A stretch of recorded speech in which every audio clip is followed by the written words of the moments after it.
Hello everybody, welcome back to my channel. My name is Queenie, for those who don't know me, reviewing Love is Blind Season 7, Episode 12. Before I get into it, please make sure to like this video, subscribe and hit the bell, and leave a comment down below. I was so ready to stay up late and to watch this final episode, and I'm so glad I didn't, because how was the longest episode the episode that has the least things to talk about? I mean, it's the first thing I did straight out of bed. That's why I'm still in my bonnet, but bruh. Come on. Anyways, before I get into the episode itself, I already know this comment section is going to be filled with complaints. So I just want to address my hypothesis for some of the things that y'all are likely going to be complaining about. Obviously, you can skip. Just skip to the review, okay? So I already know some people are going to be upset at the fact that there were 6 couples chosen to see how their relationship goes on the show, but only 2 actually made it to the weddings. Now, everybody keeps asking year after year, we want to see more people. We want to see more stories. The same thing happened with Leo and Brittany.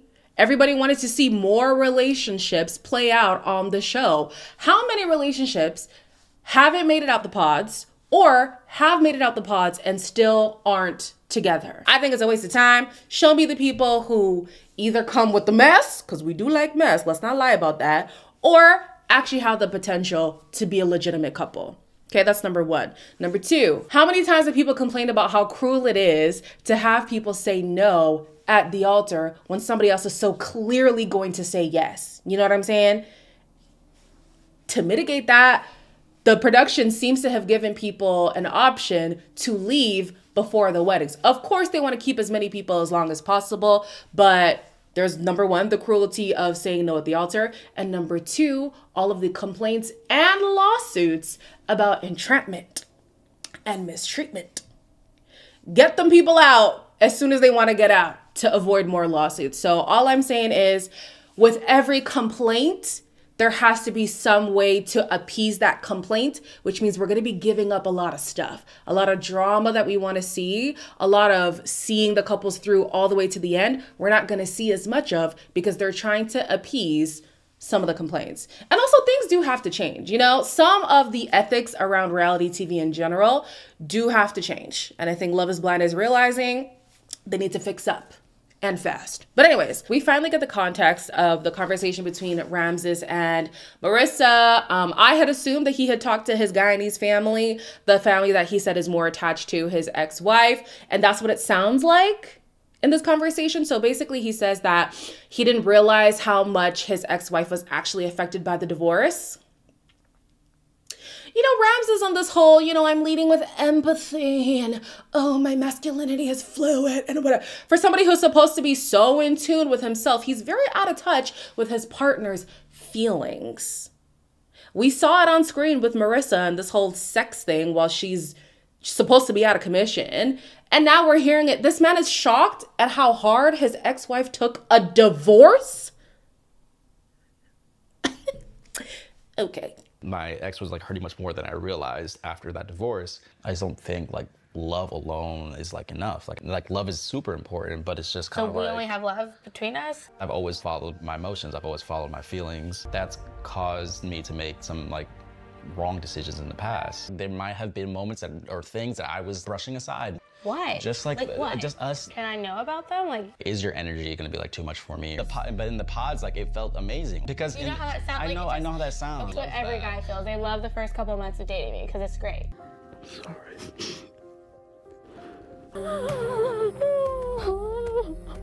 I think you're making a mistake. I think this is a big mistake. I feel like I'm done. I like I'm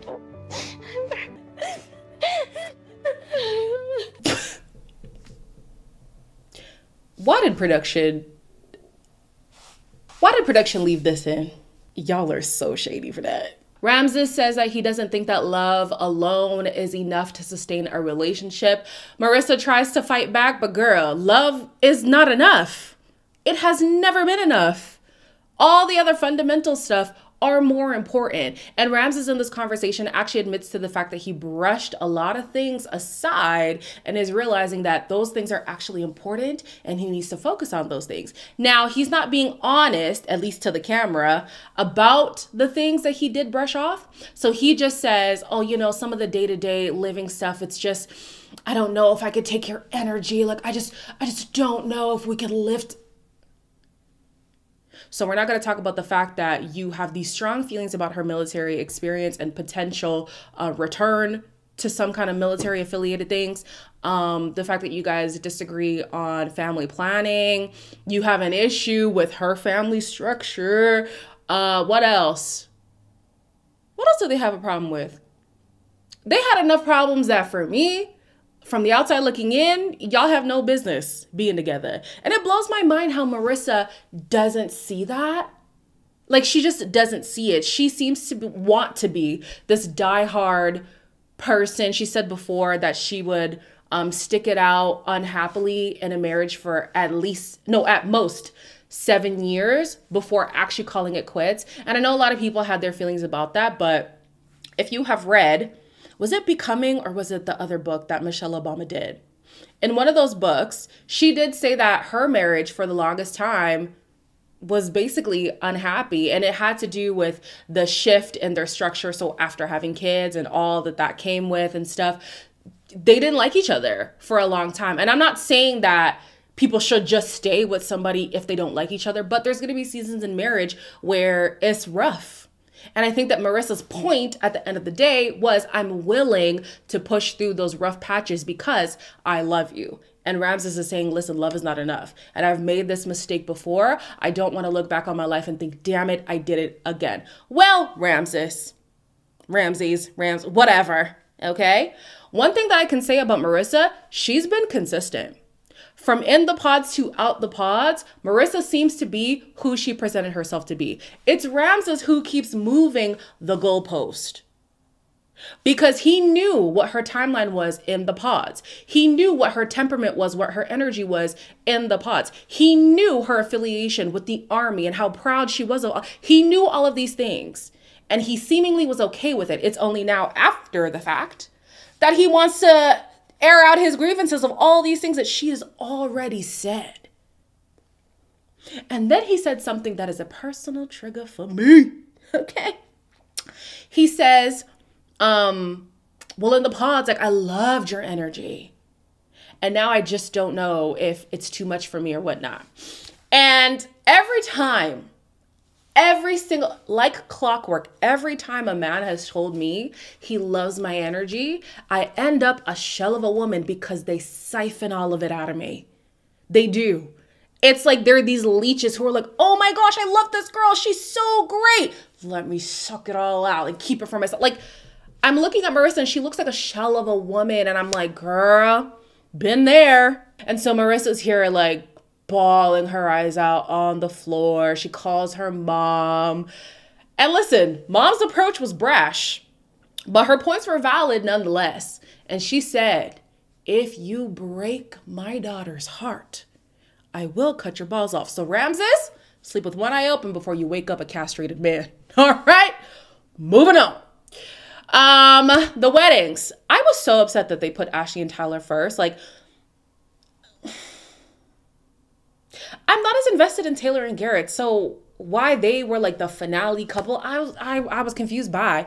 And Netflix stays doing this to me. Like, the couple I'm more excited to see is not the couple they end with. But anyways, Ashley and Tyler. Oh, not me skipping the Bachelor. Okay, sorry. They do the Bachelor and Bachelorette parties. I really enjoyed them. The men went to a basketball game and the women had a slumber party. You look so cute. To be the last two standing is crazy. It's really crazy. We're here with all of our closest friends. It's a cool-ass bachelor party. From Netflix's Love is Blind, Garrett and Tyler. This has by far exceeded expectations. I don't know if this part about me translates on camera, but I am a girly girl. My apartment is pinkety pink, pink, pink. Not as pink as Chelsea's apartment. That was a little bit overkill, but I love pink. So seeing that slumber party, I was so jealous. I said, oh my gosh, she's so cute. I love it. The men getting to go on the floor at the NBA game. I was thinking to myself, they even announced that these guys are going to be on Love is Blind. I highly doubt there wasn't a single person in there who doesn't know what Love is Blind is. There had to be at least 17. I wouldn't be surprised if there were at least 3 women in the room that Tyler had dealt with in the past. And yes, I have seen, ooh, baby. I have seen the interview with the mother of Tyler's children's ex-wife. Tyler, you got a lot of explaining to do. Okay.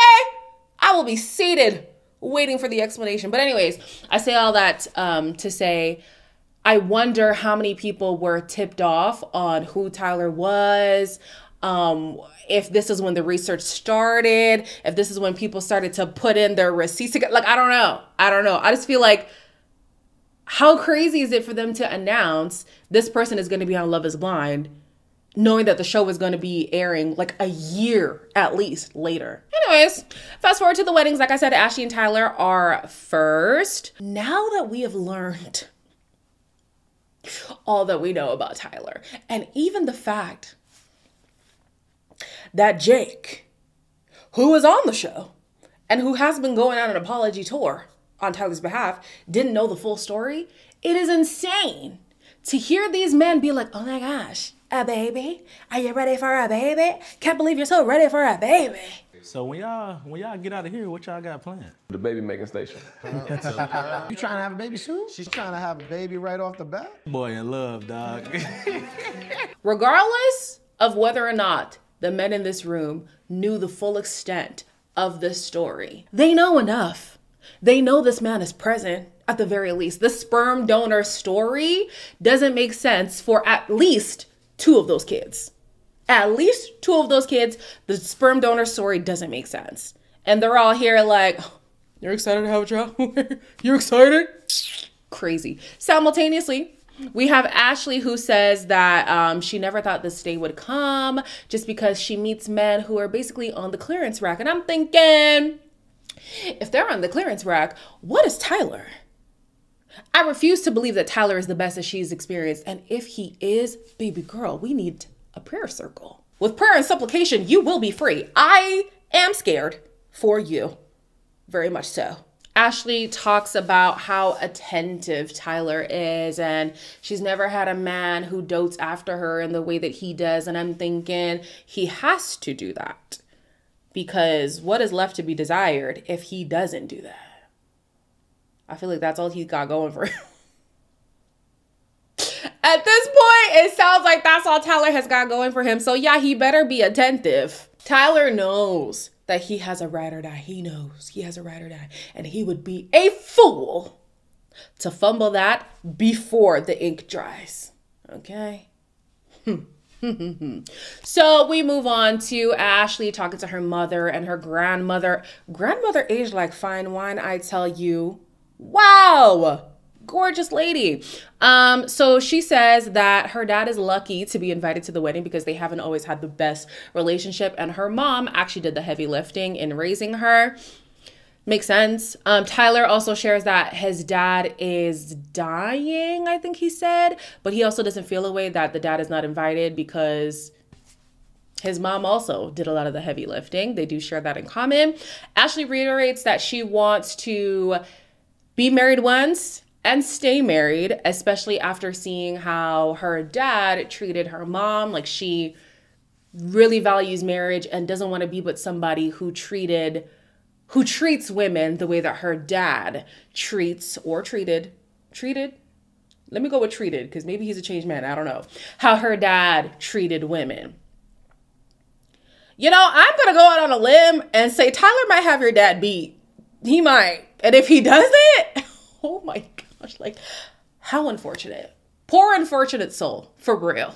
Ashley's dad is talking to her before he walks her down the aisle. And now that I know he's Nigerian, it makes sense why he keeps talking in riddles. Like, one thing about an African father, he's gonna give you 17 metaphors. I can message my dad right now, and he's gonna come up, well, you know, when the grass is, okay, that's enough.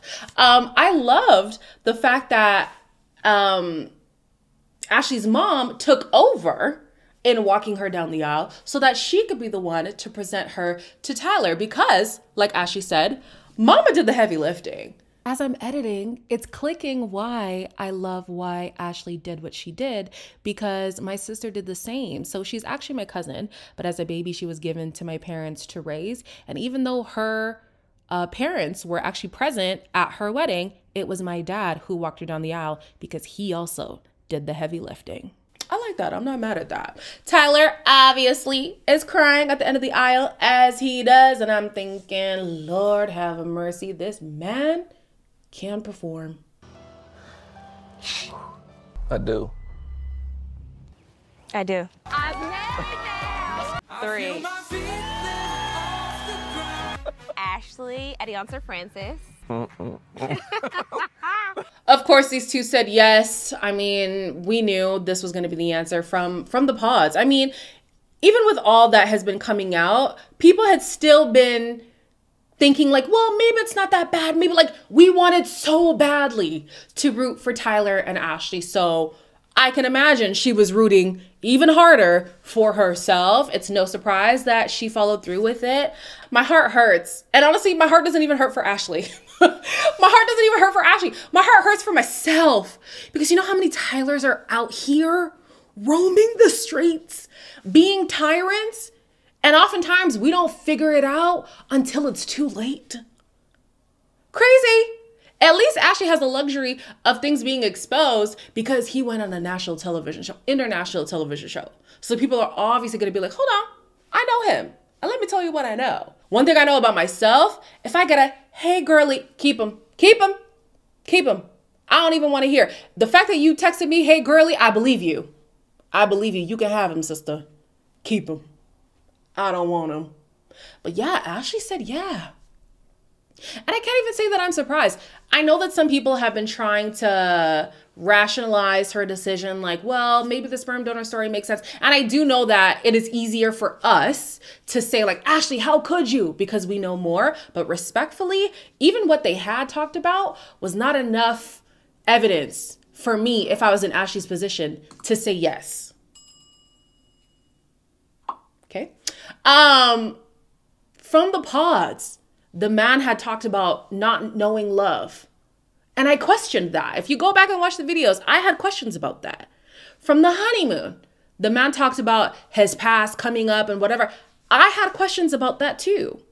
And then to hear about this sperm donor thing, but he also didn't have documentation about his role or lack thereof. Sorry, 3 strikes, you're out. 3 strikes, you're out, sir.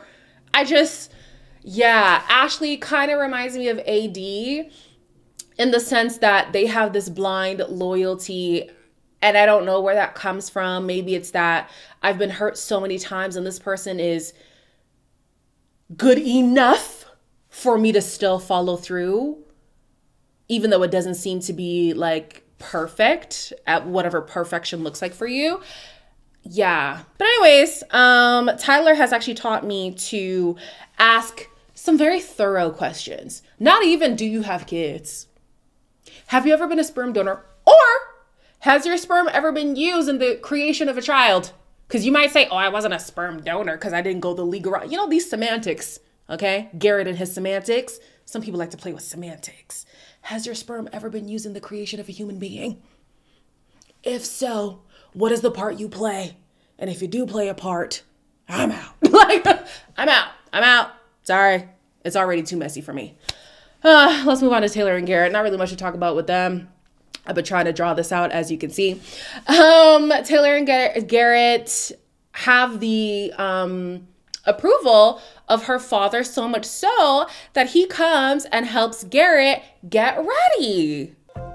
There he is. Oh, man, look at you. You know how to tie a pocket square? Or help me out with this bow tie. Okay, cool. Where's Fong when we need her?